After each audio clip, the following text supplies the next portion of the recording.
Number 5 is weights of babies at a hospital.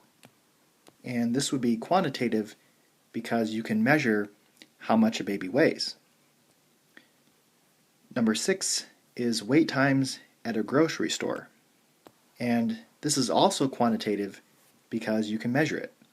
So you have to wait 30 minutes or you have to wait 20 minutes.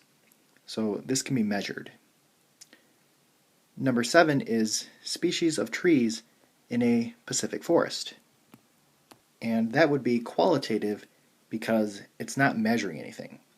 So is it a redwood? Is it an oak? These are labels or categories. And then lastly, number 8 says favorite movies of our stats class. And that will be qualitative because, again, it's not measuring anything. So some people will like documentaries the best, some people will like the Marvel movies the best, some people will like Star Wars the best.